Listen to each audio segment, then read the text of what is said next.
सुनसान जंगल के किनारे बसा डोंगरीला गांव। चारों तरफ घना डरावना जंगल। अमावस की काली रात थी।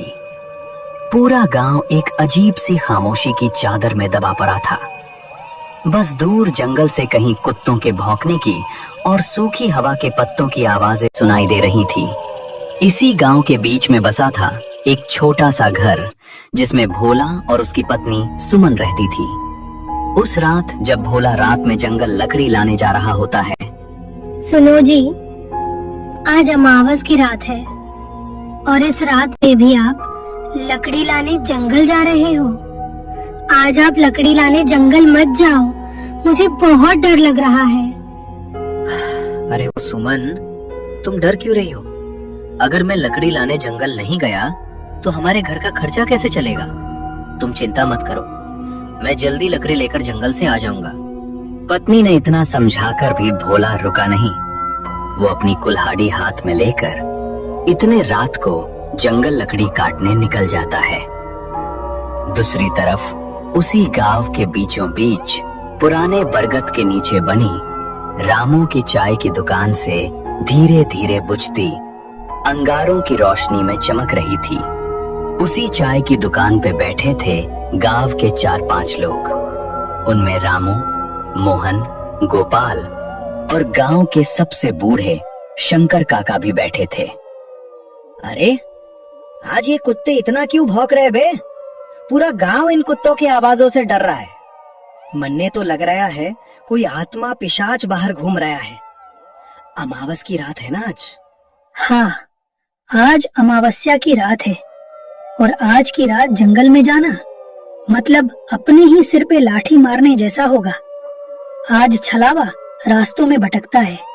भाइयों, मैंने तो ये भी सुना था कि जंगल का छलावा रूप भी बदलता है, कभी कभी तो इंसान का रूप ले लेता है।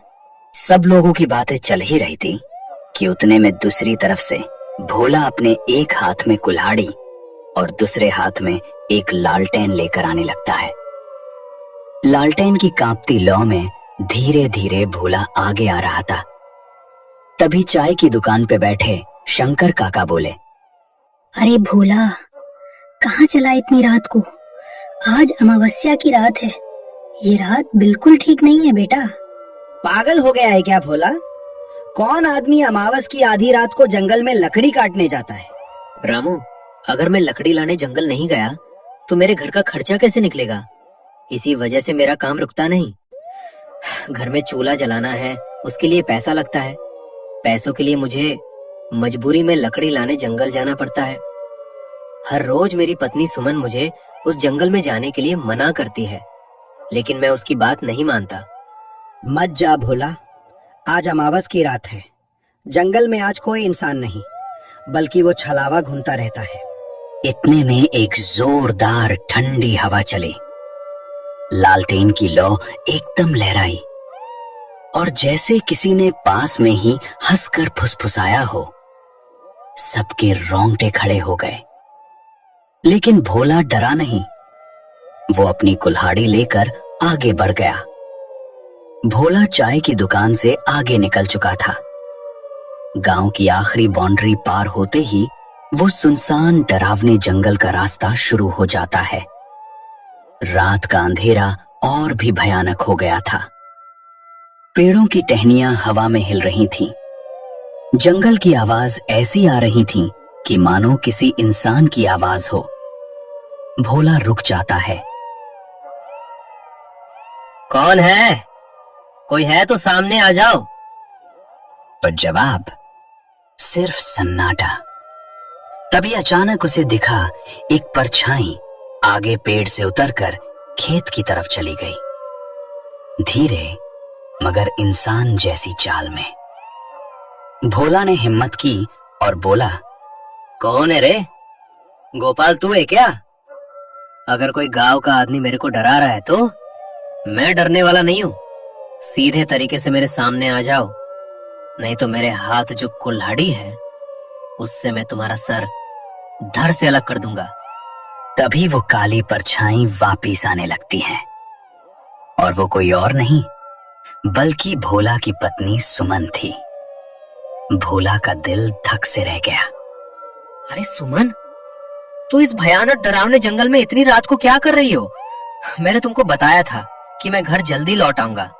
सुमन मुस्कुराई, मगर आंखें बिल्कुल ठंडी। लेकिन वो आवाज सुमन की नहीं थी, वो तो उस जंगल के छलावे की थी। घर चलो भोला, रात बहुत हो गई है। भोला एक कदम पीछे हट गया। उसी पल सुमन जैसी आकृति धीरे धीरे धुंध बनकर गायब हो गई। ये देख के भोला का खून जमने लगा। ये कौन था? ये तो सुमन नहीं थी, ये तो इस जंगल का छलावा था। तब भी भोला रुका नहीं, वो आगे बढ़ने लगा।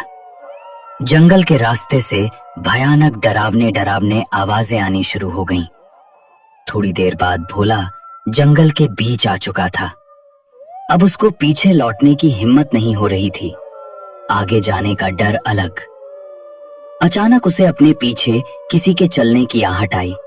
वो पीछे मुड़ा